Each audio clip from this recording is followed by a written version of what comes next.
नमस्कार, आप देख रहे हैं युग करवट न्यूज। आपके साथ मैं हूं पूजा देवतिया। पेश है आज का हमारा न्यूज बुलेटिन। आइए नजर डालते हैं आज की हेडलाइंस पर। सीएम योगी ने कहा, सड़क पर नहीं होगी इबादत। जमानत मिलने के बाद भी रिहाई नहीं मिली आजम को। और सुप्रीम कोर्ट का आदेश, राजद्रोह की रिपोर्ट दर्ज नहीं होगी। मुख्यमंत्री योगी आदित्यनाथ ने मेरठ में आजादी के अमृत महोत्सव कार्यक्रम में हिस्सा लिया। उन्होंने यहां 18 योजनाओं का शिलान्यास भी किया। मुख्यमंत्री ने रैपिड रेल और खेल यूनिवर्सिटी का भी जिक्र किया। आजादी के अमृत महोत्सव के तहत आयोजित क्रांति दिवस कार्यक्रम में सीएम योगी आदित्यनाथ पहुंचे। उन्होंने स्वतंत्रता सेनानियों, शहीदों के परिजनों, 1965 और 1971 के युद्ध में रणबांकुरों को सम्मानित किया। विक्टोरिया पार्क में आयोजित क्रांति दिवस के मौके पर सीएम योगी ने 67 करोड़ की 18 परियोजनाओं का लोकार्पण और शिलान्यास भी किया। उन्होंने मंच से जनता को संबोधित करते हुए कहा कि मेरठ उगड़नाथ की धरती है।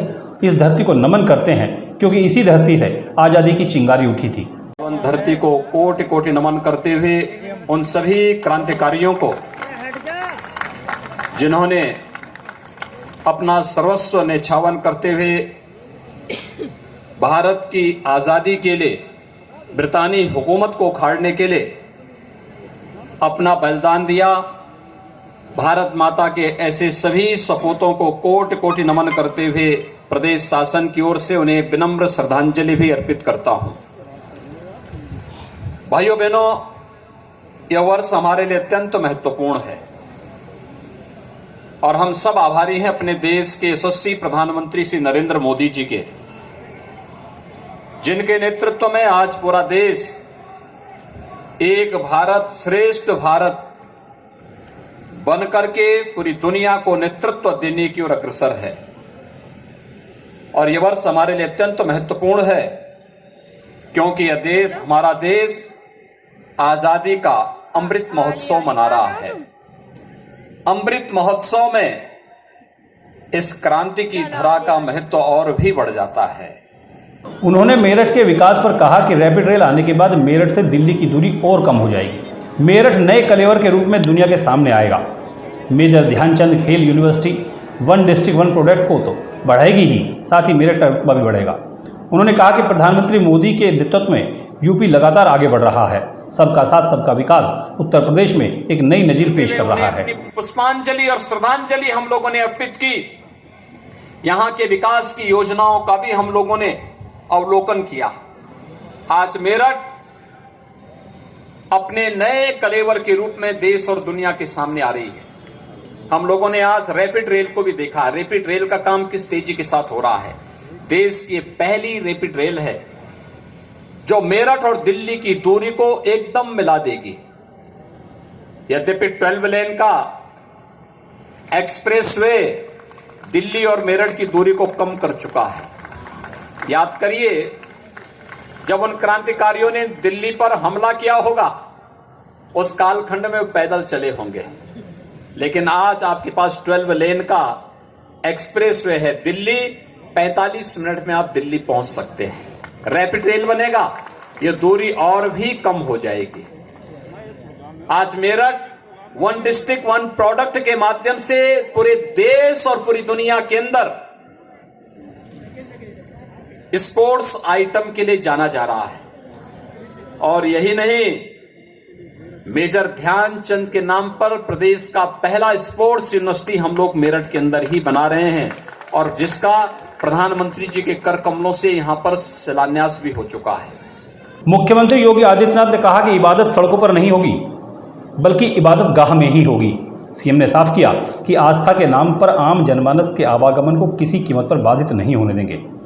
एक भारत श्रेष्ठ भारत बनाने के लिए अगले 25 वर्षों में सभी को मिलजुल कर काम करना होगा। आधा घंटे तक चले सीएम के संबोधन में ग्राम पंचायतों की लाइब्रेरी के लिए कमिश्नर सुरेंद्र सिंह, डीएम दीपक मीणा और जन प्रतिनिधियों को धन्यवाद भी दिया। उन्होंने कहा, गंगा एक्सप्रेसवे से पश्चिम की पूरब से दूरी कम हो जाएगी। इस कार्यक्रम में नौचंदी मेले का लोगो भी जारी किया गया। समारोह के दौरान रंगारंग कार्यक्रम भी प्रस्तुत किए गए।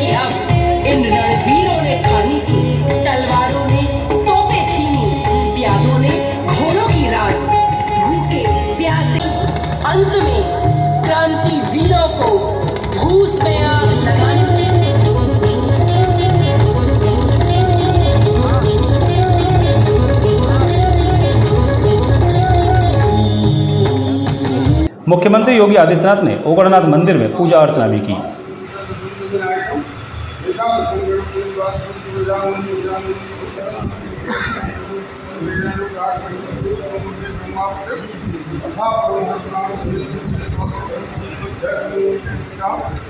सुप्रीम कोर्ट ने एक अहम फैसला देते हुए राजद्रोह का केस दर्ज नहीं करने के आदेश दिए हैं।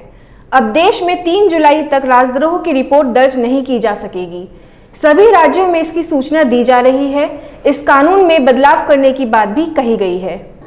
सुप्रीम कोर्ट ने राजद्रोह कानून के इस्तेमाल पर रोक लगा दी है। कोर्ट ने केंद्र और राज्यों से कहा है कि पुनर्विचार तक राजद्रोह कानून यानी 124A के तहत कोई नया मामला दर्ज नहीं किया जाए। अब इस मामले की सुनवाई 3 जुलाई को होगी। राजद्रोह कानून की संवैधानिक वैधता को चुनौती देने के मामले में सुप्रीम कोर्ट में सुनवाई हुई थी। इस दौरान केंद्र सरकार का पक्ष रखते हुए सॉलिसिटर जनरल तुषार मेहता ने कोर्ट को बताया कि हमने राज्य सरकारों को निर्देश जारी कर दिए हैं। इसके मुताबिक राज्य सरकारों को स्पष्ट कर दिया गया है कि जिला पुलिस कप्तान या उससे ऊंचे स्तर के अधिकारी की मंजूरी के बिना राजद्रोह की धाराओं में FIR दर्ज नहीं की जाएगी। इस दलील के साथ सॉलिसिटर जनरल ने कोर्ट से कहा, फिलहाल इस कानून पर रोक न लगाई जाए। सॉलिसिटर जनरल ने कोर्ट को ये बताया कि पुलिस अधिकारी राजद्रोह के प्रावधान के तहत FIR दर्ज करने के समर्थन में पर्याप्त कारण भी बताएंगे। उन्होंने कहा कि कानून पर पुनर्विचार तक वैकल्पिक उपाय संभव है। आंकड़ों की बात पर सॉलिसिटर जनरल ने कहा कि ये तो जमानती धारा है। अब सभी लंबित मामलों की गंभीरता का विश्लेषण या आकलन कर पाना मुश्किल है। लिहाजा ऐसे में कोर्ट अपराध की परिभाषा पर कैसे रोक लगा सकती है, यह उचित नहीं होगा। जबकि याचिकाओं की तरफ से दलील रखते हुए कपिल सिब्बल ने कोर्ट से मांग की कि राजद्रोह कानून पर तत्काल रोक लगाने की आवश्यकता है। ब्यूरो रिपोर्ट, युग करवट। कोर्ट ने आजम खां को जमानत तो दे दी है, मगर उनकी रिहाई नहीं हो पाएगी, क्योंकि हाल ही में उनके खिलाफ एक और केस दर्ज कर लिया गया है। अब इस केस में सुनवाई 19 मई को होगी। आजम खां पर एक और मामला दर्ज किए जाने पर सुप्रीम कोर्ट ने उत्तर प्रदेश सरकार की जमकर क्लास ली। सुप्रीम कोर्ट ने उत्तर प्रदेश सरकार के वकील से पूछा कि आजम खां को जमानत मिलते ही एक और केस दर्ज होने का इत्तेफाक कैसे हो रहा है। समाजवादी पार्टी के नेता आजम खां को मंगलवार को एक मामले में जमानत मिली थी, लेकिन जमानत मिलने से पहले ही उन पर एक और केस दर्ज कर दिया गया। सुप्रीम कोर्ट में पूर्व मंत्री और सपा नेता आजम खां की जमानत याचिका पर बुधवार को सुनवाई हुई थी। Justice L Nageswara Rao, B.R. Gavai और बोपन्ना की अध्यक्षता वाली पीठ मामले की सुनवाई कर रही है। उत्तर प्रदेश सरकार के वकील से पूछा गया कि आजम खां को जमानत मिलते ही एक केस दर्ज होने का इत्तेफाक क्यों हो रहा है। सुप्रीम कोर्ट ने कहा कि यह फिर से हो रहा है। एक मामले में सुनवाई के बाद और भी शिकायतें दर्ज हो जाएंगी। जब भी आजम को किसी मामले में जमानत मिलती है, तभी दूसरा केस दर्ज हो जाता है। इस पर सरकार के वकील ने कहा कि कोई भी मामला फालतू नहीं है। सुप्रीम कोर्ट ने राज्य सरकार से जवाब मांगा है। अब अगली सुनवाई 19 मई को होगी। जिस मामले में आजम खां की जमानत याचिका मंजूर हुई है, वो वक्फ बोर्ड की संपत्ति गलत तरीके से कब्जा को लेकर है। हालांकि इस जमानत के बाद भी आजम खां जेल से बाहर नहीं आ पाएंगे।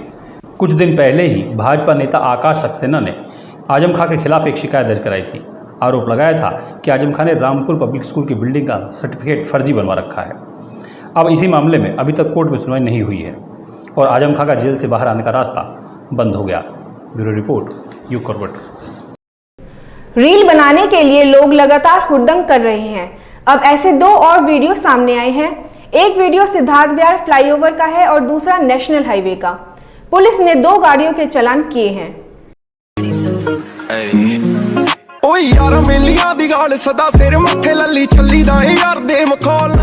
गाजियाबाद में इस तरह के स्टंट अक्सर दिखने लगे हैं। अभी हाल ही में बाइक पर स्टंट कर रहे आदमी के खिलाफ कार्रवाई की गई थी। उससे पहले हाईवे पर स्कॉर्पियो का चालान किया गया था, मगर लोग हैं कि मान ही नहीं रहे हैं। ये सीन भी हाईवे का ही बताया जा रहा है।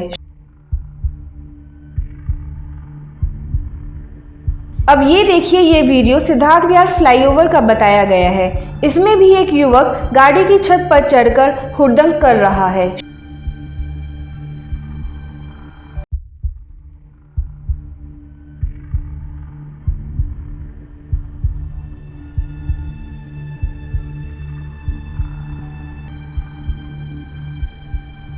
हाईवे पर हुए स्टंट पर ट्रैफिक पुलिस ने कार्रवाई की है। यहाँ एक गाड़ी पर 12,000 और दूसरी गाड़ी पर 22,000 का जुर्माना लगाया गया है। ब्यूरो रिपोर्ट, युग करवट। योगी सरकार ने मुफ्त राशन देने की नीति में बदलाव किया है। अब पात्र या अपात्र की नीति लागू की गई है। घर, जमीन या वाहन के मालिक हैं तो मुफ्त राशन आपको नहीं मिलेगा और वसूली भी की जाएगी। अखिलेश यादव ने इस पर निशाना साधा है। ग्राम अलाउद्दीनपुर के कोटेदार रमपता के कार्ड धारकों सुनो, जिन कार्ड धारक के चरपहिया वाहन, ट्रैक्टर, 5 एकड़ जमीन, सरकारी कर्मचारी, शस्त्र लाइसेंस, 5 की लाइसेंस, 5 केवी जनरेटर, एसी, 100 वर्ग मीटर मकान या फ्लैट हो, वो अपना राशन कार्ड तहसील उतरौला में आपूर्ति कार्यालय में जाकर सरेंडर कर दे। अन्यथा जांच के बाद अगर अपात्र पाए जाते हैं तो गेहूं 24 रुपया किलो, चावल 32 रुपया किलो तथा चना, नमक, तेल बाजार भाव से रिकवरी किया जाएगा। उसकी समस्त जिम्मेदारी कार्ड धारक की होगी। राशन प्रणाली को लेकर योगी सरकार ने नीति बदल दी है। अब उन लोगों को राशन नहीं मिलेगा जिनके परिवार के किसी भी सदस्य के पास जमीन, मकान, प्लॉट, वाहन है। उसको भी नहीं मिलेगा जो इनकम टैक्स रिटर्न भरते हैं। इसको लेकर अखिलेश यादव ने ट्वीट भी किया है। अखिलेश कहते हैं कि मुफ्त राशन देते समय तो कोई घोषणा नहीं की गई, अब शर्त रखकर राशन कार्ड सरेंडर करने की मुनादी की जा रही है। साथ ही राशन कार्ड के लिए गेहूं, चावल, तेल, नमक आदि सामान के दाम की वसूली बाजार भाव से करने की धमकी दी जा रही है। अखिलेश कहते हैं कि चुनाव निकल गया तो पहचानते नहीं। ब्यूरो रिपोर्ट, युग करवट। सेवा भारती और केंद्रीय मंत्री वीके सिंह की ओर से मुफ्त सैनिटरी पैड बांटे जा रहे हैं। विजयनगर के सेक्टर 11 में एक कार्यक्रम आयोजित किया। इसमें वीके सिंह की बेटी मृणाली सिंह भी शामिल रहीं। विजयनगर क्षेत्र में समाज सेवा का ये बड़ा उदाहरण है। विजय कसाना नाम की महिला यहाँ विजय सेवा संस्थान चलाती हैं। इस संस्था के माध्यम से महिलाओं को एकजुट कर रही हैं और उन्हें आत्मनिर्भर बनाने का प्रयास कर रही हैं। आज के इनके कार्यक्रम में केंद्रीय राज्य मंत्री वीके सिंह की बेटी मृणालिनी भी पहुंची।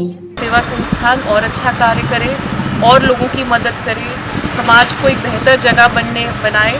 वैसे ही विजय जी बहुत मेहनत करती हैं और मुझे ये जानकर अच्छा लगा कि इतना इन्होंने इस एरिया को सुधारने में ये काम किया है। तो मेरी शुभकामनाएं और मुझे आशा भी है और उम्मीद भी है कि आगे ये और सफलता के आयाम छुएंगे। विजयनगर सेक्टर 11 में हुए एक कार्यक्रम में यहां महिलाओं को सैनिटरी पैड बांटे गए। सेवा भारती और वीके सिंह ने संयुक्त रूप से ये सामान उपलब्ध कराया था। ब्यूरो रिपोर्ट, युग करवट। एसएसपी आकाश तोमर ने जानकारी दी है कि 3 बड़े नशा तस्करों को गिरफ्तार किया गया है।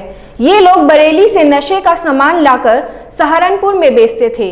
आकाश तोमर ने बताया कि नशे के कारोबार को पूरी तरह से खत्म किया जा रहा है। इसमें एक बहुत अच्छा गुडवर्क किया है, जिसमें हम लोगों ने 3 ड्रग पेडलर्स के बड़े गैंग को अरेस्ट किया है। इसमें से एक जनपद सहारनपुर का रहने वाला है और 2 जो है वो कैराना जनपद शामली के रहने वाले हैं। इनसे हम लोगों ने पूछताछ की। बातचीत के क्रम में ये पता चल के आया कि वो लोग ये बरेली से सोर्स करते हैं और कुछ लोग हम लोगों ने आइडेंटिफाई किया है जो बरेली से लेके आते हैं, जी उनके खिलाफ भी हमारे द्वारा कार्रवाई की जाएगी। सर, इसके अलावा देहात के क्षेत्रों में भी नशाखोरी का धंधा जो बड़े स्तर पर चल रहा है, उनके लिए अभियान चला रहा है। देखिए, काफी कार्रवाई जो है एनडीपीएस एक्ट में आप देखेंगे काफी वृहद स्तर पर अभियान चला के कार्रवाई की जा रही है नशा तस्करों के खिलाफ, और आप जल्दी ही देखेंगे रिजल्ट्स इसमें सारे के सारे जो जेल के पीछे होंगे।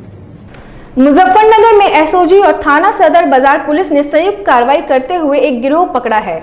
ये लोग एटीएम फ्रॉड करते थे। बदमाशों के कब्जे से 100 से ज्यादा एटीएम कार्ड बरामद किए गए हैं।